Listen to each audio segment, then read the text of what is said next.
जय हिंद बच्चों, आज हम कक्षा 11वीं का जीव विज्ञान का अध्याय 18 का अध्ययन करेंगे। अध्याय का नाम है शरीर द्रव्य एवं परिसंचरण तंत्र। जीवित कोशिकाओं में ऑक्सीजन व पोषण का परिवहन CO2 का निष्कर्षण रक्त के माध्यम से ही होता है। सरल प्राणियों में जैसे स्पंज हो गए, सीलेंट्रेट हो गए, वह अपने शरीर के बाहर पानी के द्वारा ही संचरण करते हैं। शारीरिक गुहाएं उनकी मदद करती हैं। जटिल प्राणियों में इस कार्य के लिए विशेष प्रकार के तंत्र का प्रयोग होता है। ये एक विशेष प्रकार के द्रव्य का प्रयोग होता है जिसको हम रक्त और लसिका कहते हैं। इसी रक्त और लसिका के माध्यम से मनुष्य और कई स्तनधारी जीव अपने शरीर में परिवहन का काम करते हैं, ऑक्सीजन और CO2 का परिवहन करते हैं। अब मैं आपको बता रही हूँ रुधिर। ये एक विशेष प्रकार का ऊतक होता है जो लगभग पूरे शरीर में बहता है। इसमें मैट्रिक्स और प्लाज्मा जैसी संगठित संरचनाएं पाई जाती हैं। संगठित संरचनाओं में WBC, RBC और प्लेटलेट आती हैं। प्लाज्मा हल्के पीले रंग का द्रव होता है। इसमें 90 से 92% जल या वाटर और 6 to 8% प्रोटीन पाए जाते हैं। फाइब्रिनोजेन, ग्लोबुलिन और एल्बुमिन ये प्रोटीन के नाम हैं जो इसके अंदर पाए जाते हैं। इसमें से फाइब्रिनोजेन का काम रक्त का थक्का जमाना है। एल्बुमिन इम्यून सिस्टम को, प्रतिरक्षी तंत्र को मजबूत करता है। एल्बुमिन शरीर के अंदर परासरणी संतुलन को बनाए रखता है। प्लाज्मा में खनिज जैसे सोडियम, पोटेशियम, SCO3 और क्लोराइड आयन पाए जाते हैं। शरीर में संक्रमण अवस्था होने के कारण ग्लूकोज और अमीनो अम्ल और लिपिड प्लाज्मा में पाया जाता है। संगठित पदार्थ मैंने आपको पहले भी बताया था, ये RBC, WBC और प्लेटलेट्स 3 तरह की होती हैं। लाल रक्त कणिका, श्वेत रक्त कणिका और प्लेटलेट। पहले में लाल रक्त कणिका जिसको हम इरिथ्रोसाइट भी कहते हैं। इनका जीवन काल 120 दिन का होता है, इसलिए बोला जाता है कि हर एक व्यक्ति को हर 3 महीने में ब्लड डोनेट करना चाहिए। ये अगर इनका स्ट्रक्चर देखें तो ये में अर्ध चंद्राकार दिखेंगी और इसमें केंद्रक नहीं पाया जाएगा। ये रेड कलर की होती हैं, लाल रंग की होती हैं, क्योंकि इनमें लौह युक्त प्रोटीन हीमोग्लोबिन पाया जाता है। हीमो मतलब ब्लड और globin is a name of a protein, जिसके कारण ये रेड कलर की होती है। और इसकी नॉर्मल रेंज जो रहती है हीमोग्लोबिन की एक स्वस्थ व्यक्ति में 12 से लेकर 16 ग्राम रहती है। ल्यूकोसाइट यानी WBC दूसरा, चूंकि इसके अंदर हीमोग्लोबिन की अनुपस्थिति है इसलिए इसका रंग लाल ना होकर सफेद होता है। इनको फाइटिंग सेल्स, सिपाही कोशिकाओं के नाम से भी जाना जाता है। इनमें केंद्रक पाया जाता है और ये अल्पकालीन होती हैं। जैसे ये 120 दिन इसका जीवन काल था, इसका जीवन काल कम होता है। अगर हम इनको देखें तो ये 2 तरह की होती हैं, कर्णिकामय और अकर्णिकामय। मतलब कि उनको हम माइक्रोस्कोप में देखेंगे तो कर्णिका मतलब ग्रेन्स, गोल गोल संरचना जिसमें पाई जाएगी वो वाली, और जिनमें नहीं पाई जाएगी वो वाली। तो जो पाई जाएगी जिसमें कर्णिका, जिसको ग्रैन्युलोसाइट्स भी बोलते हैं, ये 3 भागों में इनको विभक्त करते हैं, न्यूट्रोफिल, इओसिनोफिल और बेसोफिल। न्यूट्रोफिल की संख्या 60 से 65% होती है। इओसिनोफिल नवजात WBCs है और बेसोफिल 0.5 से लेकर 1% पाई जाती हैं।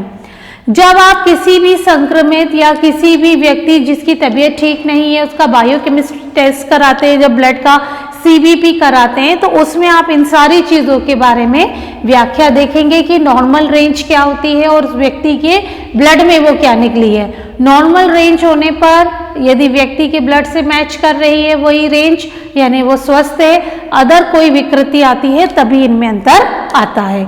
ज्यादातर डेंगू होने पर इनकी संख्या में बहुत अंतर आता है, और क्योंकि ये फाइटिंग सेल्स हैं, है ना, तो ये लगातार कोशिश करती हैं भगाने की। जो बाहर से आए एंटीजन है, ये बाहर से आए हुए रोगाणु हैं, उनको फाइट करके भगाने के लिए।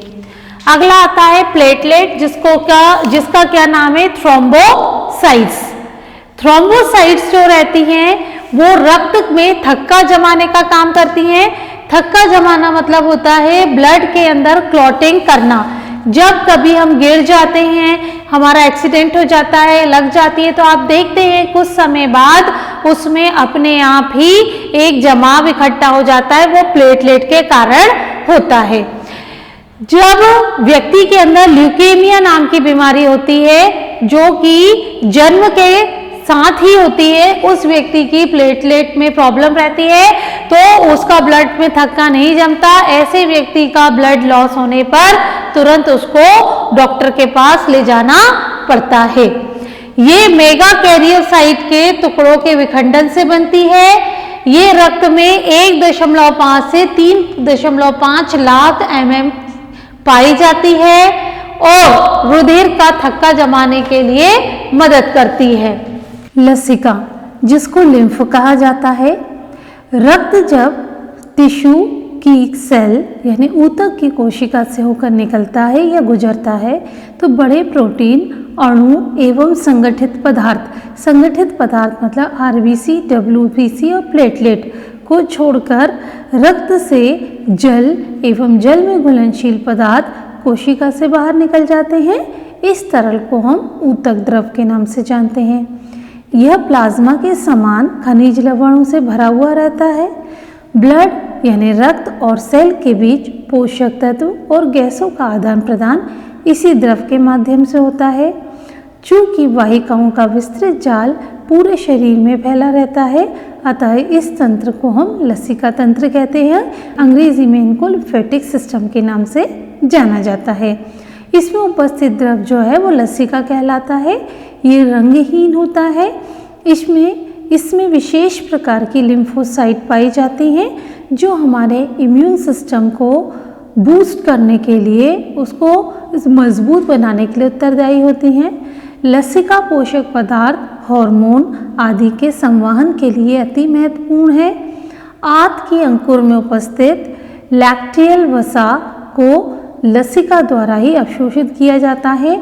आपको बड़ी आंत और छोटी आंत की संरचना के समय अंकुर बताए थे, जो कि उंगली के प्रवर्त की आकार की संरचनाएं रहती हैं। तो वहीं पर लैक्टियल जो वसा है वह जो है लसिका के द्वारा अवशोषित किया जाता है। परिसंचरण पथ, परिसंचरण दो तरह से होता है, खुला और बंद प्रकार का।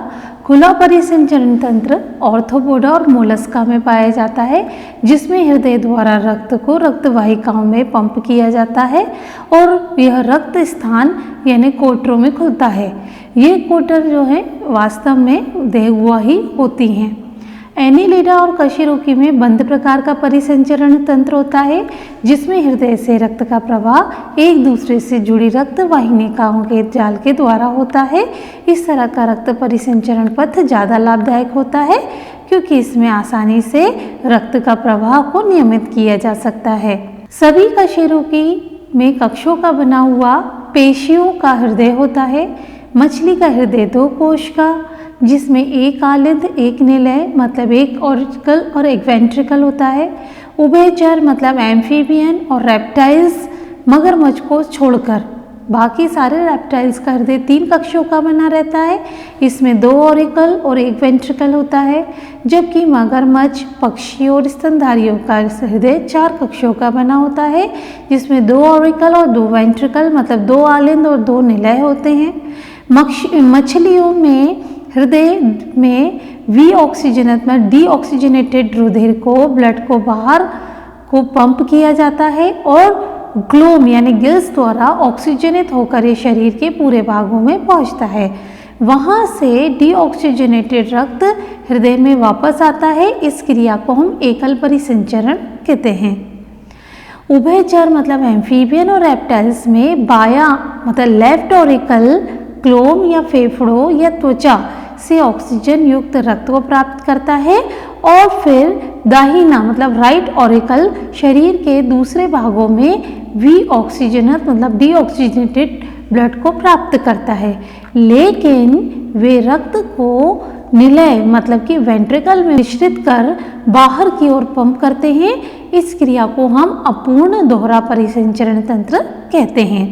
जबकि पक्षियों स्तनधारियों में ऑक्सीजनेट और वी ऑक्सीजनेट रक्त क्रमशः बाएं और दाएं आलिंद में आता है मतलब ऑरिकल में आता है, जहां से उसी क्रम में दाएं एवं बाएं निलयों में पहुंचता है। निलय बिना रक्त को मिलाए पंप करता है, अर्थात दो तरह से परिसंचरण पथ इन प्राणियों में मिलते हैं, अतः इनमें दोहरा परिसंचरण तंत्र पाया जाता है। अब हम मानव के परिसंचरण तंत्र के बारे में पढ़ेंगे कि मानव में कैसा परिसंचरण तंत्र होता है। मानव परिसंचरण तंत्र, जिसे हम रक्तवाहिनी तंत्र भी कहते हैं, इनमें कक्षों से बना मांसपेशियों से बना हृदय रहता है, जो शाखित बंद रक्त वाहिनियों के जाल रक्त एवं तरल उसमें पाया जाता है, जिसके बारे में आपको पहले भी बताया गया है। हृदय की उत्पत्ति मेसोडर्म से होती है। यह दोनों फेफड़ों के मध्य में थोरेसिक कैविटी में पाया जाता है, थोड़ा सा बाईं ओर झुका रहता है। एक बंद मुट्ठी के आकार का यह होता है। इसकी दोहरी भित्ति झिल्ली में थैली होती है, जिस पे एक आवरण पाया जाता है, जिसे हम हृदय आवरण कहते हैं। हमारा हृदय 4 कक्ष का बना होता है। 2 कक्ष अपेक्षाकृत छोटे जो ऊपर की ओर पाए जाते हैं, जिन्हें हम आर्टरिया या आलिंद के नाम से जानते हैं। 2 कक्ष बड़े होते हैं, जिन्हें हम निलय यानी वेंट्रिकल के नाम से जानते हैं। एक पतली पेशी भित्ति, जिसे हम अंतर आलिंद या पट के नाम से कहते हैं, वो दाएं और बाएं आलिंद को अलग करती है, जबकि मोटी भित्ति, जिसको अंतरीय निलय या पट्ट के नाम से चाहते हैं, वो बाएं और दाएं निलय को अलग अलग करता है।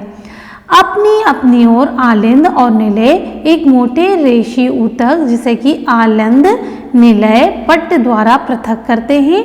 हालांकि इन पट्टों में छिद्र होते हैं, जो एक और के दोनों कक्षों को जोड़ने का काम करते हैं। दाहिने आलिंद और दाहिने निलय के रंध्र पर 3 पेशी पल्ले या वलन पाए जाते हैं। उनमें वॉल्व पाए जाते हैं, जिन्हें हम ट्राइकस्पिड वॉल्व के नाम से जानते हैं। बाएं आलिंद और बाएं निलय के रंध्र एक द्विवल्नी कपाट, जिसको कि मिट्रल कपाट भी बोलते हैं हम, पाया जाता है। दाएं और बाएं निलयों में से निकलने वाला क्रमशः जो पल्मोनरी आर्टरी है, महाधमनी के निकास द्वारा अर्धचंद्राकार कपाटीकर, जिसको अपन सेमिलुनर वॉल्व कहते हैं, उससे युक्त होता है।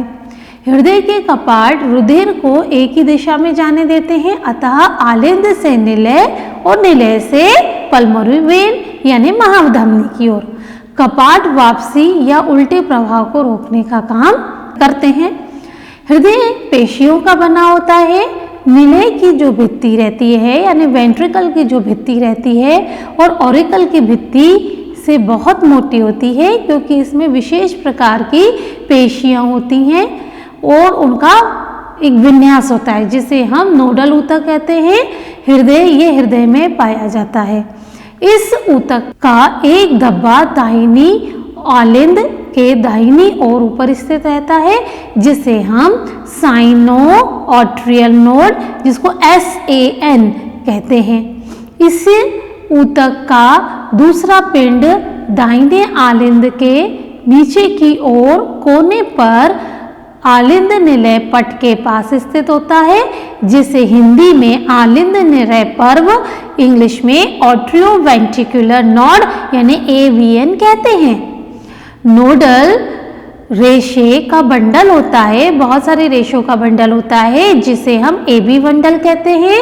अंतरनिलय पट कि ऊपर की ओर अंतर्निलय पट ऊपर के भाग में आलिंद निलय पर्व से शुरू होता है और शीर्घ ही दो दाईं और बाईं शाखाओं में बट जाता है। अंतर्निलय पट के साथ पीछे भाग में यह बढ़ता है। इन शाखाओं में संक्षिप्त छोटे छोटे रेशे निकलते हैं जो पूरे नीलीय पेशी विन्यास में दोनों ओर फैले रहते हैं, जिसे हम परकिंजे तंतु कहते हैं। शाखाओं सहित ये तंतु हिंज के बंडल यानी बंडल ऑफ हिंज कहलाते हैं। नोडल ऊतक बिना किसी बाह्य प्रेरणा के क्रिया विभव पैदा करने में सक्षम होते हैं, इसलिए क्रिया विभव पैदा करने में सक्षम होते हैं, इसलिए इन्हें ऑटो एक्साइटेबल कहते हैं। हालांकि 1 मिनट में उत्पन्न हुए क्रिया विभव की संख्या नोडल तंत्र में अलग अलग भागों में बढ़ सकती है या घट सकती है। गांठ सबसे अधिक क्रिया विभव पैदा कर सकती है। 1 मिनट में 70 से 75 क्रिया विभव पैदा करती है। हृदय का लयात्मक संकुंचन, जिसको रिदमिक कॉन्ट्रैक्शन कहते हैं, वो प्रारंभ हो जाता है और उसको बनाए रखता है, इसलिए इसे पेसमेकर के नाम से भी जाना जाता है। हमारी हृदय स्पंदन की दर औसतन 72 स्पंदन प्रति मिनट। हृदय चक्र, हृदय कैसे काम करते हैं देखें। पहले ये माना जाता था हृदय के चारों कक्ष शिथिल अवस्था में हैं और उनमें अनुशिथिलन अवस्था में वो पाए जाते हैं। इस समय त्रिवलन या द्विवलन कपाट, जिनको कि वॉल्व कहते हैं, ट्राइकस्पिड बाइकस्पिड वॉल्व, उनमें रक्त जो है यानी ब्लड जो है वो पल्मोनरी वेन और पल्मोनरी वेन से बाएं और दाएं ऑरिकल से होता हुआ बाएं और दाएं वेंट्रिकल में पहुंचता है। अर्धचंद्र पट्टिका इस अवस्था में बंद रहती है। इसे SAN में क्रिया विभव उत्पन्न होता है। दोनों आलिंदों को ये प्रेरित करता है, जिसे कि हम आर्टियल सिस्टोल कहते हैं। इस क्रिया में रक्त का प्रवाह निलय में लगभग 30% बढ़ जाता है और निलय में जैसे ही ये क्रिया विभव का संचलन आलिंद निलय तथा आलिंद निलय बंडल द्वारा होता है, जिसे हिंज के बंडल कहते हैं, उनमें वेंट्रिक्यूलर मस्कुलराइट तक ये पहुंच जाता है। इसके कारण निलय पेशियों में संकुचन होता है और निलय प्रकुंचन के बाद आलिंद विश्राम अवस्था में आ जाता है और आलिंद में अनुशिथिलन अवस्था इसको कहते हैं। आलिंद प्रकुंचन साथ साथ होता है। निलय प्रकुंचन निलय दाब उसमें बढ़ जाता है, जिसे हम द्विवलनी कपाट इसमें बंद हो जाते हैं, मतलब ट्राइकस्पिड और बाइकस्पिड वॉल्व बंद हो जाएंगे। अतः रक्त विपरीत दिशा अर्थात आलिंद में नहीं आ पाता और निलय में दबाव बढ़ता है। अर्धचंद्र पट्टिकाएं जो कि पल्मोनरी आर्टरीज, जिसको कि महाधमनी कहते हैं, उसकी बाईं ओर स्थित होते हैं, खुलने के लिए मजबूर हो जाते हैं। रक्त इन धमनियों से होता हुआ परिसंचरण मार्ग में चला जाता है। निलय अब शिथिल हो जाता है। अब निलय में अनुशिथिलन अवस्था आ जाती है। इस तरह निलय में दाब कम हो जाता है और अर्धचंद्र पट्टिका बंद हो जाती है, जिससे कि रक्त का विपरीत प्रवाह निलय में नहीं हो पाता और निलय का दाब भी कम हो जाता है। अतः आलिंद में रक्त का दाब अधिक होने के कारण ट्राइकस्पिड वॉल्व और बाइकस्पिड वॉल्व फिर खुल जाते हैं। इस तरह शिराओं में आए हुए रक्त का प्रवाह आलिंद में पुनः निलय में शुरू हो जाता है। इस तरह वेंट्रिकल और ऑर्टिकल मतलब निलय और आलिंद एक बार पुनः, जो मैंने आपको अभी बताया, उस अवस्था में चले जाते हैं, फिर शिथिल अवस्था में आ जाते हैं। शिरा आलिंदपुर, जिसको कि कोट्रालिंद गांठ भी कहते हैं, पुनः क्रिया विभव को पैदा करता है और मैंने आपको जो पूरी वर्णित क्रिया बताई वो दोहराती चल जाती है और ये क्रिया पूरी तरह चलती रहती है। एक हृदय स्पंदन के आरंभ में दूसरे स्पंद के आरंभ के बीच होने वाले घटना चक्र को ही हम कार्डियक साइकिल कहते हैं। एक हृदय स्पंदन के आरंभ से दूसरे स्पंद के आरंभ में होने के बीच की घटना को हृदय चक्र यानी कार्डियक साइकिल कहते हैं। इस क्रिया में दोनों आलिंद और दोनों निलय में प्रकुंचन और अनुशिथिल अवस्था दोनों सम्मिलित होती है। जैसा मैंने आपको ऊपर बताया, हृदय स्पंदन में 1 मिनट में 72 बार यह होता है, अर्थात 1 मिनट में कई बार हृदय चक्र होता है। यह चक्र 0.8 सेकंड का समय लेता है। प्रत्येक हृदय चक्र में निलय 70 ml रक्त को पंप करता है, जिसे हम प्रवाह आयतन कहते हैं। प्रवाह आयतन को हृदय दर की गुणा करने पर हृदय निकास निकलता है। इसलिए हृदय निकास प्रत्येक निलय द्वारा रक्त की मात्रा को हर 1 मिनट में बाहर निकालने की क्षमता रखता है। एक स्वस्थ मनुष्य में 5000 मिलीलीटर यानी 5 लीटर यह होता है। हम प्रवाह आयतन और हृदय दर को बदलने की क्षमता रखते हैं। इससे हृदय निकास भी बदलता है। आमतौर पर खिड़की या धावकों के हृदय निकास सामान्य मनुष्य के से अधिक होते हैं। हृदय चक्र के दौरान 2 महत्वपूर्ण ध्वनियां स्टेथोस्कोप से सुनी जाती है, जिन्हें हम लब और डब साउंड कहते हैं। अब मैं आपको बता रही हूँ विद्युत हृदय लेख, जिसको कि इलेक्ट्रोकार्डियोग्राफ कहा जाता है। आपने टेलीविजन के दृश्य से तो आप परिचित ही हैं। आपने कभी बीमार व्यक्ति के हृदय घात मतलब को हार्ट अटैक आया हो, उसको निगरानी के लिए जो मॉनिटरिंग मशीन लगाई जाती है, जिसमें पीप पीप पीप की आवाज़ आती है, आप सुन सकते हैं। इस तरह की मशीन को हम इलेक्ट्रोकार्डियोग्राफ कहते हैं और उसको शॉर्ट फॉर्म में ECG कहा जाता है। ECG हृदय चक्र के विद्युत क्रियाकलापों को आरेखीय प्रस्तुतिकरण है उसका। बीमार व्यक्ति का मानक ECG से प्राप्त करने के लिए मशीन से रोगी को 3 विद्युत लीड जोड़कर उसको निगरानी में रखते हैं। हृदय की विस्तृत मूल्यांकन कई तार या लीड को सीने से जोड़ा जाता है और हमें ECG के बारे में पता लगता है। ECG के प्रत्येक चरमोत्कर्षक को P व T से दर्शाया जाता है, जो हृदय की विशेष विद्युत क्रियाओं को प्रदर्शित करता है। P तरंग जो है वो आलिंद में उद्दीपन को भी ध्रुवण के रूप में प्रस्तुत करती हैं, जिसमें दोनों आलिंदों का संकुचन होता है। QRS सम्मिश्रण निलय के अध्रुवण को प्रस्तुत करता है, जो निलय में संकुचन से शुरू होता है। संकुचन Q तरंग के बाद शुरू होता है, जो प्रकुंचन की शुरुआत का ही द्योतक होता है। T तरंग निलय की उत्तेजना से सामान्य अवस्था में वापस आने की स्थिति को प्रदर्शित करती है। T तरंग का अंतः प्रकुंचन अवस्था की समाप्ति का यह द्योतक होता है। इससे स्पष्ट है कि एक निश्चित समय में QRS सम्मिश्रण की संख्या गिनने पर मनुष्य के हृदय स्पंदन दर भी निकाली जा सकती है। अलग अलग तरह के व्यक्तियों में ECG की संरचना और आकृति सामान्य होती है। यह आकृति में किसी संभावित असामान्य अथवा यह बीमारी को इंगित करती है। परिसंचरण की विकृतियां देखें तो पहला है उच्च रक्तदाब, जिसको हाई ब्लड प्रेशर कहते हैं। ये तनाव की स्थिति में आता है। सामान्य व्यक्ति का ये 120 से लेकर 80 होता है और इसका मापदंड जो रहता है वो 120 मिलीमीटर Hg और प्रकुंचन पंपिंग दाब 80 mm Hg। अनुशीतलन यानी विराम अवस्था को ही हम रक्तदाब कहते हैं। एज के साथ ये 130-140 तक नॉर्मल माना जाता है। इसके अधिक होने पर अति रक्तचाप या हाई ब्लड प्रेशर की प्रॉब्लम हो जाती है।